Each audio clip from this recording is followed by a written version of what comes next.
Primary के छात्र की परीक्षा में कोई फर्क नहीं पड़ता है, पास कर देंगे। और जो जो ऊंची पदवी जाती जाएगी परीक्षा उतनी ही कड़ी होती जाएगी।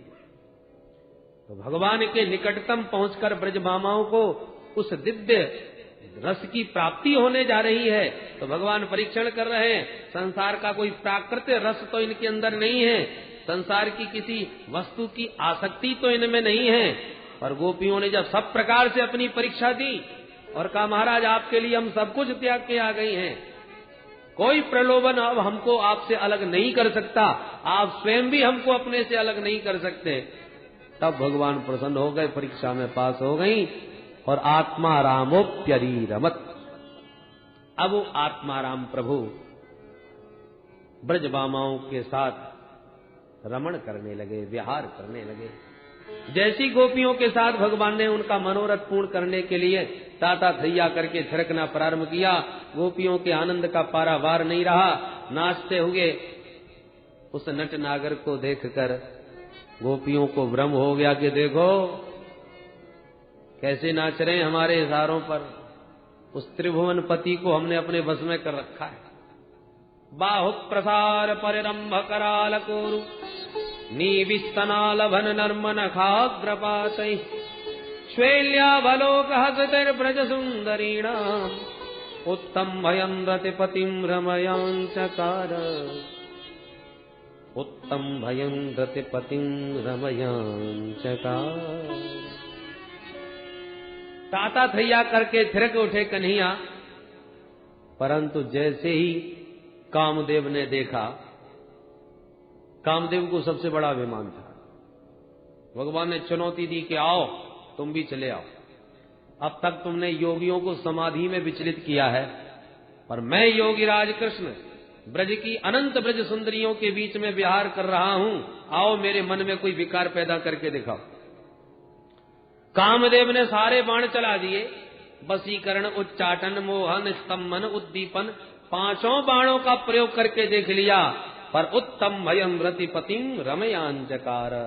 रतिपति कामदेव को भगवान ने पकड़ के ऊपर लटका दिया। उत ऊर्ध्वम स्तंभयन, काम को स्तंभित करके भगवान ने ब्रजबामाओं के साथ विहार किया। लज्जित हो गया कामदेव, चरणों में गिर गया और भगवान को आज कामदेव ने अच्युत नाम दिया। नच्यवती स्वरूपात इति अच्युतः, एक आप ही हो जो अपने स्वरूप से विचलित नहीं हुए, बाकी मैंने सबको नचा दिया, आपके अतिरिक्त कोई नहीं बचा।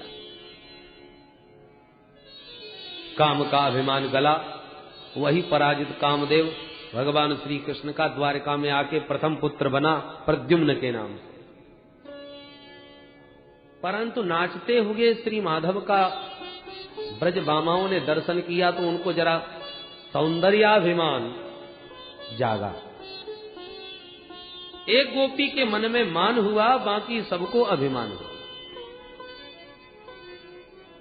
तो भगवान उस माननी गोपी को मनाने के लिए अपने साथ में लेके बाकी सब गोपियों के बीच से अंतर्धान हो गए। बोल रास बिहारी भगवान की। अंतर्हिते भगवती सहसैव ब्रजांगना। अंतर्हित हो गए। अंतर्हित के दो शब्द अर्थ हैं, अदृश्य हो गए, दूसरा अर्थ अंतर्हित। भगवान गोपियों का हृदय से हित चाहते थे, इसलिए अंतर्हित हो गए। तो अंतः में हित छुपा है जिनका, ऐसे श्री हरि अंतर्हित हो गए। भगवान को न देखकर अपने बीच ब्रजबामाओं को ऐसा लगा जैसे मणिधर सर्प का मणि कोई हरण करके ले जाए या पानी से पृथक मछली हो जाए। विकल हो गई, छटपटा उठी, प्यारे को ढूंढने के लिए चारों तरफ इधर उधर दौड़ने भागने लगी और प्रेम में इतनी पागल हो गई कि वृक्षों से ही पूछने लगी, ए भैया बरगद, ए भैया पीपल, तुम ही बताओ, अपनी विशाल शाखाओं को चारों तरफ से फैला के देखो, हमारे प्राणधन प्रियतम कहां भाग गए। वृक्षों से भला क्या उत्तर मिलता। गोपियां आपस में बोली, देखो देखो कितने निष्ठुर हैं, आखिर के ये भी तो पुरुष जाति के ही हैं, स्त्री हृदय की व्यथा को ये क्या समझेंगे, छोड़ो इनसे बात करना। तुलसी से बात करने लगी, बहन तुलसी, तू तो हमारे प्यारे से बहुत प्रेम करती है, तेरे बिना तो वो भी भोजन तक स्वीकार नहीं करते। बहन जल्दी बता कहाँ है? तेरा तो नाम ही तुलसी है। तुना विष्णुना लसती शोभती। तेरी तो शोभा ही हमारे गोविंद के पाद पद्मों में होती है। जल्दी बोल। हवा का झोंका आया, तुलसी का पौधा हिल गया। एक गोपी बोली सिर हिला रही है, मैं नहीं बताऊंगी। तो तुलसी को भी खरी खरी सुना दी। अरे बहन, इससे तो पूछना ही बेकार था, ये तो हमारी सौत लगती है, ये हमें भला क्यों बताने चले? आगे चलो। कुछ आगे बढ़ी तो एक जगह खूब हरियाली नजर आई, हरी हरी घास। एक गोपी बोली सखी निश्चित कन्हैया यहीं छुपे हैं। क्यों? तुझे कैसे पता? बोले देखो कि पृथ्वी कितनी रोमांच कंटकित हो रही है। ये पृथ्वी की रोम खड़ी हो रही है, माने शरीर इसका पुलकित हो रहा है। हमारे प्राण प्यारे प्रभु के स्पर्श से ही ये इतनी पुलकित हो सकती है, और दूसरा कोई कारण नहीं। अरे बहन पृथ्वी, तू बोल कहां छुपा रखे हैं? तेरी पुलकावली बता रही है कि तेरे पास यहीं कहीं छुपे हैं। तेरा अंग अत्यंत रोमांचित हो रहा है। मानो पृथ्वी ने कहा देवियों, ये तुम्हारा भ्रम है। ये जो हरियाली तुम देख रही हो, ये तो तुम्हारे श्री कृष्ण के जन्म से भी पहले की है। तुम्हारा ये भ्रम है। गोपियां बोली नहीं नहीं, ये हम मानने को तैयार नहीं। हमारे प्यारे का अंग संग हुए बिना तू इतनी रोमांच कंटकित हो ही नहीं सकती। हां, ये बात और है कि श्री कृष्ण रूप में न सही, तो जब हमारे प्यारे बामन बन के तेरे को नाप रहे थे अपने श्री चरणों से, तब से उनके चरणों का अंग संग पा करके तू पुलकित हो गई। पृथ्वी ने कहा अरे नहीं नहीं, बामन जी का भी जन्म नहीं हुआ था, उससे पहले की हरियाली है। तो तीसरी गोपी ने जवाब दिया अरे बामन रूप में न सही, तो जब हमारे प्यारे बराह बन करके तेरा उद्धार करने गए थे पानी से, हिरण्याक्ष के चंगुल से, उस समय हमारे प्रियतम का बराह रूप में परिरंभण कर लिया होगा तूने, अंग संग प्राप्त कर लिया होगा, आलिंगन किया होगा, तब से तू रोमांच कंटकित हो रही है, पुलकित हो रही है। किम ते कृतम चित तपोवत केशवांघ्रि स्पर्शोत्सवोत्पुलकितांगरुहैर्विभासि अप्यंग्र संभव उरुक्रम विक्रमादवा आहो बराह बपुस परिरंभणे। को जड़ को चैतन्य न कछु जानत विरही जन। प्रेमी विरही को बोध नहीं रहता कि मैं किससे वार्ता कर रहा हूं। गोपियां सबको पूछती हुई गोविंद का पता। इत्युन्मत्त वचो गोप्य, उन्मत्तवत विचरण कर रही। इतना सब ढूंढने पर भी जब प्यारे नहीं मिले, तब गोपियों ने फिर युक्ति से काम लिया। क्या करें? एक बोली चलो लीलानुकरण करते हैं। जैसी लीलाएं प्रभु ने की हैं वैसी हम तो नहीं कर पाएंगे।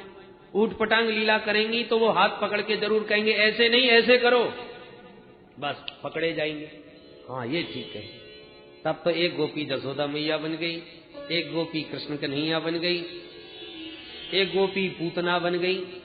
भगवान ने कृष्ण बनी, गोपी ने पूतना बनी, गोपी को मारने का अभिनय किया। गोपियां सब ताली बजाने लगी, पूतना मर गई, पूतना मर गई, और माधव नहीं आए। एक गोपी अपनी चुनरी को आकाश में उड़ा के कहती है ब्रजवासियों मत घबराओ, मैंने गोवर्धन उठा लिया, ये इंद्र तुम्हारा कुछ नहीं बिगाड़ेगा। मां भैष्टवात वर्षाभ्याम तत्प्राणम विहितम मया। माधव फिर भी नहीं आए। सारी लीलाओं का अनुकरण कर लिया। एक गोपी तो कृष्ण बनकर के इतनी तन्मय हो गई कि कहती है कृष्णोहम पश्यत गति। देखो देखो मेरी चाल देखो, मैं ही कृष्ण हूं। जैसे ब्रह्म चिंतन करते करते बड़े बड़े सिद्ध संत सोहम की सत्ता में स्थित हो जाते हैं। शिवोहम सोहम। आज गोपियों को भी कृष्णाद्वैत प्राप्त हो गया। कृष्ण चिंतन करती करती स्वयं कृष्णोहम, मैं ही कृष्ण।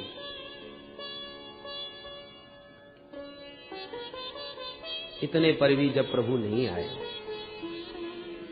अन्वेषण करती जा रही थी। एक गोपी बोली सखी देखो देखो ये चरण चिन्ह दिखाई पड़ रहे, इसका मतलब इसी रास्ते गए हैं, चलो आगे। आगे बढ़ी तो कुछ फूल बिखरे हुए मिले। एक बोली सखी हमारे प्यारे के साथ साथ एक चरण चिन्ह और दिख रहे हैं। इसका मतलब वो अकेले नहीं है, कोई उनके साथ में भी है। ये कौन है जो अकेली श्री कृष्ण को अपने साथ लेके चली गई? अरे सखी देख देख, यहाँ पर हमारे प्यारे के चरण बहुत गड़े हुए मालूम पड़ रहे हैं। इसका मतलब उसे कंधे पर बैठाया है। और ये फूल टूटे हैं, ओहो समझ गई, यहाँ पर फूल चुन चुन के उसका श्रृंगार किया होगा।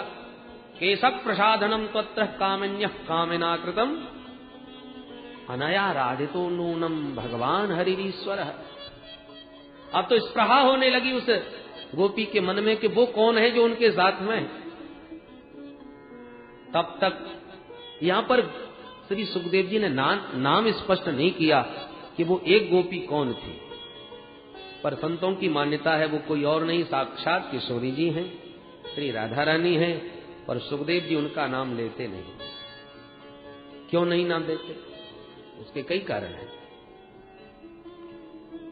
कुछ संत कहते हैं कि भाई सुखदेव जी की इष्ट देवी हैं भगवती रासेश्वरी। इतने रसिक संत हैं श्री सुखदेव जी कि राधे नामोच्चारण मात्र से 6 महीने की समाधि लग जाती है।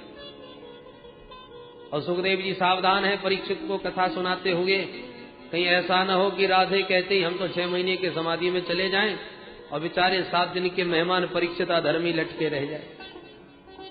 इसलिए सजग सावधान होकर के कथा सुना रहे हैं। वक्ता को अपनी मन स्थिति का पता रहता है और वो जानता है कि किस प्रसंग में मैं अतिशय भावुक हो सकता हूं। तो जब उसे लगता है कि मैं बहुत ज्यादा भावुक हो जाऊंगा तो फिर वो उस प्रसंग को थोड़ा दाएं बाएं करके निकल जाता है, बहुत उसके गहराई में नहीं जाता। क्योंकि वक्ता यदि डूब गया तो श्रोता फिर बैठे रह जाएंगे, कथा कैसे कह पाएगा। एक बार धर्म सम्राट श्री स्वामी कृपात्री जी महाराज वृंदावन में गोपी गीत पर कथा कहने के लिए पधारे तो जयति तेधिकम प्रथम श्लोक बोला गोपी गीत का, और उस श्लोक के भावों में ऐसे डूब गए कि श्लोक बोलने के बाद एक शब्द भी व्याख्या नहीं कर सके। ऐसा प्रेम उमड़ा कि एक श्लोक कह करके ही कथा को विराम दे दिया और उस दिन कथा ही नहीं कह सके। ऐसा संतों ने हमको बताया। तो वक्ता यदि अत्यंत भाव में डूब जाए तो वाणी फिर साथ छोड़ देती है और उस समय कथा कहना कठिन हो जाता है।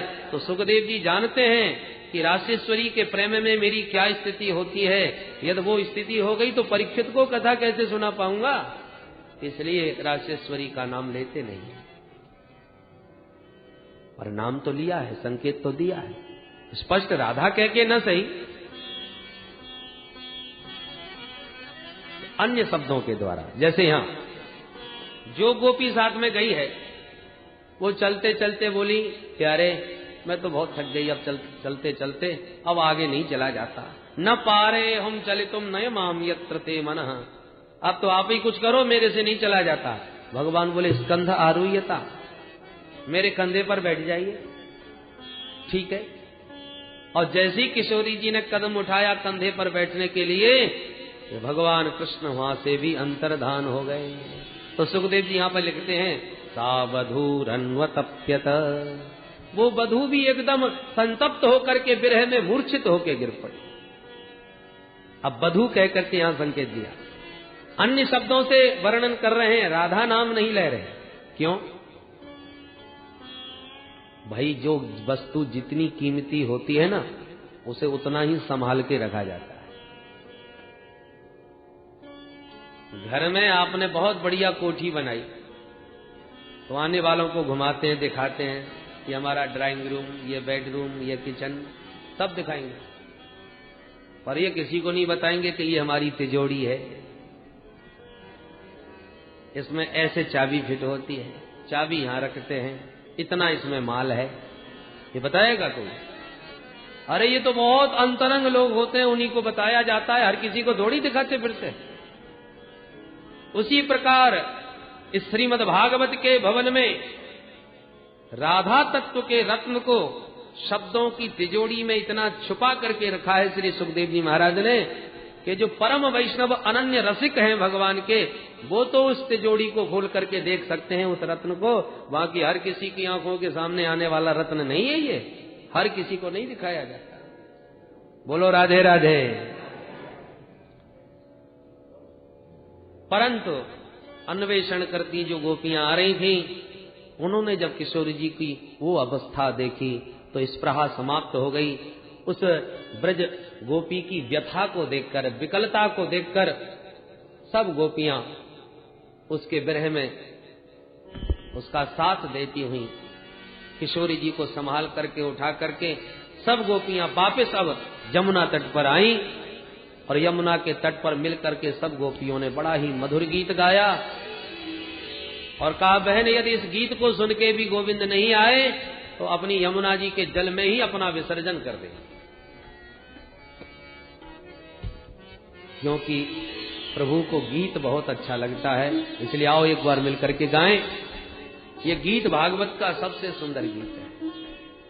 आइए इसका श्रवण करें। सब गोपियां मिलके गा रही हैं। गोप्य ऊचु जयति तेधिकम् जन्मना प्रजा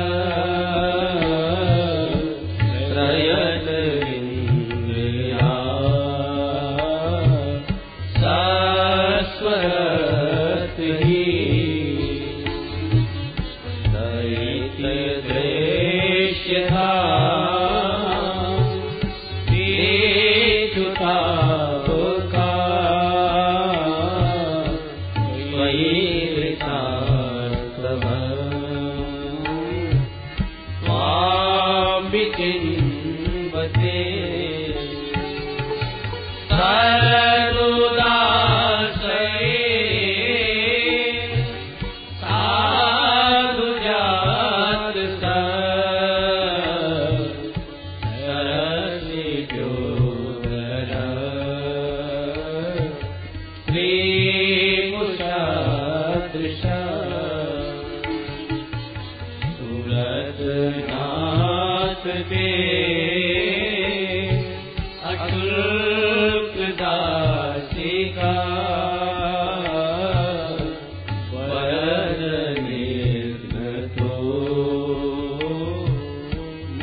द्विज जन स्मय वंसन स्मित भज सखे भव किंकरी स्वनो जरुहाननम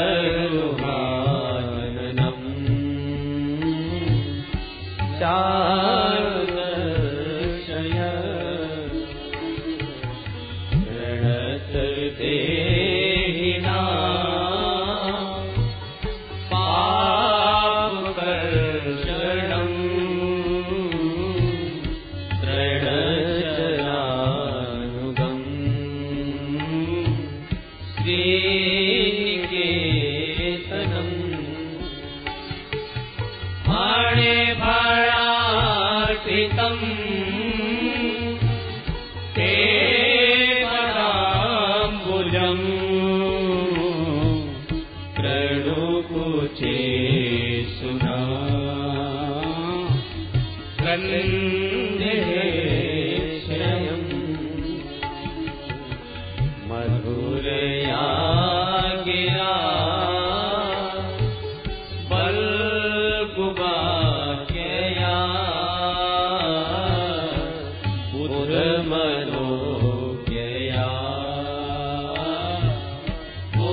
प्यारा ये दिव्य गीत है।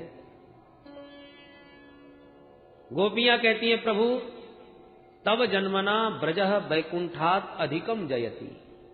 प्यारे, जब से ब्रज में आप पधारे हो, आपका प्राकट्य हुआ है, तब से इस ब्रज भूमि की महिमा बैकुंठ से भी अधिक हो गई। अब तक लोग बैकुंठ भाग रहे थे, पर जब आप ब्रज में आ गए तो लोग बैकुंठ छोड़ के वृंदावन भागने लगे, क्योंकि बैकुंठ में कोई पहले तो पहुंच नहीं सकता, पहुंच भी जाए तो आपके दर्शन के लिए बड़ी लंबी लाइन लगानी पड़ती है, और इस वृंदावन में किसी लाइन में लगने की जरूरत नहीं। किस गोपी के सामने नाचते मिल जाएं, कब गायों के पीछे जंगल में भागते मिल जाएं, कोई पता नहीं। सबके लिए सुलभ है। अरे जब पशुओं को, गायों को, बानरों को सुलभ हो रहे हैं, तो मानवों को सुलभ क्यों नहीं होंगे? इसलिए आपकी महिमा से आज ब्रजमंडल की भी अद्भुत महिमा हो गई। अरे औरों की तो चले क्या, ऐश्वर्य की अधिष्ठात्री देवी भगवती लक्ष्मी इंदिरा अत्र सस्वत सहते। लक्ष्मी कभी एक जगह टिकती नहीं, बहुत चंचला है, परंतु वो चंचला चपला ब्रज में आकर अचला हो गई। आपको जब देखा तो चंचला लक्ष्मी अपनी चंचलता को छोड़कर ब्रज में अचल होकर बैठ गए। हे दैत्य दृश्यता, हे दयालु अब तो दर्शन दो, दिक्षु तावका, देखो देखो सब हम तुम्हारी है। अरे प्रतिज्ञाएं तो बड़ी लंबी लंबी करते हो कि एक बार जो मेरा हो जाए उसको मैं सब प्रकार से अभय कर देता हूं, आज हम सब प्रकार से तुम्हारी होकर के भी वन वन भटक रही हैं, क्या ये तुम्हें दिखाई नहीं पड़ता? दिक्षु तावका तावका त्वदीया, अपनी आंखों से देखो हम तुम्हारी होके भी वन वन भटक रहे हैं। ये क्या तुम्हें अच्छा लग रहा है? तुम्हारे होने पर भी कोई जीव भटकता रहे, ये क्या आपके स्वरूपानुकूल है? क्या आज अपनी सारी प्रतिज्ञाएं भूल गए? यदि कहो कि क्यों भटक रही हो, तो प्यारे प्राणों से पृथक भी कोई रह सकता है क्या? आप हमारे प्राण हो, त्वयि धृता शव। अरे हमें लेने के लिए यमराज भी आते हैं, पर हमारे हृदय भवन में ढूंढ ढूंढ के चले जाते हैं, उन्हें प्राण रूपी पक्षी मिलता ही नहीं, क्योंकि हमारा प्राण पक्षी तो आपके पिंजड़े में कैद है। यमराज आके क्या करेगा? त्वयि धृता सब त्वां विचिन्वते, इसलिए अपने प्राण रूपी पक्षी को पाने के लिए आपके पीछे भाग रहे हैं। आप तो हमारे प्राण प्यारे हो, और यदि तुम्हें मारना ही था तो फिर इतनी बार हमको बचाया क्यों? यदि आप मारना चाहते तो अब तक तो हम कब की मर गई होती। अरे आपको कलंक भी नहीं लगता? मारने वाले तो बहुत आए हमको, कितने बड़े बड़े असुर नहीं आए, परंतु रक्षिता मुह, उन असुरों को मार मार के बार बार आप ही हमको बचाते रहे। क्या इसी दिन के लिए बचाया था हमको? असुरों के प्रहार से बचाकर आज अपने बिरहासुर में मारोगे? ये तो वही हालत हो गई जैसे कोई बकरे को खूब बढ़िया बढ़िया खिलावे, बड़े बड़े हिंसक जानवरों से अपने बकरे की रक्षा भी करे, और एक दिन खुद ही अपने हाथ से तलवार चला जाए। क्या इसी दिन के लिए ये बलिदान करने को तुमने बकरे को इतना खिलाया पिलाया था? विष वृक्षों भी संवर्ध्य स्वयं न क्षेतुमर्हति, अपने हाथ का बोया हुआ विषैला वृक्ष भी कोई अपने हाथ से काटता नहीं है। आपके द्वारा रक्षित हैं और आप ही हमें मारोगे। अरे मारना कोई हथियारों से ही नहीं होता। हमको अपनी बंसी बजा के बुलाया, आपके दिव्य मुख कमल की मुस्कान को देखने पाने के लिए हम दौड़ी भागी दीवानी चली आई। आपके विशाल जो नेत्र हैं वो सर्द के सरोवर में विकसित सरस जी के सौंदर्य को भी हरण करने वाले हैं। उन नेत्रों में मिलन की दिव्य भावनाएं भरी हुई थी, इसलिए हम सब कुछ त्याग के चली आए। पर मिलन की उत्कंठा जगा करके बिना मिले हमें छोड़ के भाग गए। क्या ये मारना नहीं हुआ? नेह किम बधा, तुम्हारी इस निष्ठुरता को देख देख के अब के तो लगता है तुम जसोदा मैया के बेटा तो हो नहीं सकते। हमारी जसोदा तो कितनी स्नेहमयी, वात्सल्यमयी, करुणामयी, दयामयी है, और उनका तुम जैसा निष्ठुर बेटा। नखल गोपिका नंदन, आप यशोदा नंदन नहीं हो सकते। सुना है कि भक्तों का कल्याण करने आए हो। विघ्न सार्थ तो विश्वगुप्त, ब्रह्मा जी की प्रार्थना पर विश्व का कल्याण करने, भक्तों का परित्राण करने पधारे हो, तो क्या हम आपकी भक्त नहीं हैं? फिर हमारा कल्याण क्यों नहीं कर रहे? हमारा उद्धार इस संकट से क्यों नहीं कर रहे? यदि अंतर्यामी हो तो हमारे भीतर की भावनाओं को क्यों नहीं समझ रहे? यदि ये तुम्हारा संकेत है कि हमारे अंदर अभिमान का जहर भर गया इसलिए आप भाग गए, तो प्रभु आपके श्री चरणों में तो विश्व वमन कराने की अद्भुत शक्ति है। सारे ब्रजमंडल ने अपनी आंखों से स्पष्ट देखा था। वो कब? फाणे फाणार्पितम ते परामूलम प्रणो मुझे सुना क्रंद क्षयम। काली की फनाली पर जब ताता थैया करके थिरके आप, तो उस विषधर का समस्त विष वमन करा दिया आपके इन चरणों ने। जो चरण काली का विष वमन करा सकते हैं, वो चरण क्या हमारे हृदय पर स्थापित होकर के हमारा अभिमान का विष समन नहीं कर सकते? अरे हमारे भीतर भी काम रूपी काली नाग घुसा बैठा है, दुर्वासनाओं का विष बमन कर देता है। प्रभु आप अपने श्री चरणों को हमारे वक्ष पर धारण करके उस काम रूपी कालिय का भी मर्दन कर दीजिए। कर्ण कुचे सुनः क्रंद हृच्छयम हृदय शेतेति हृच्छय।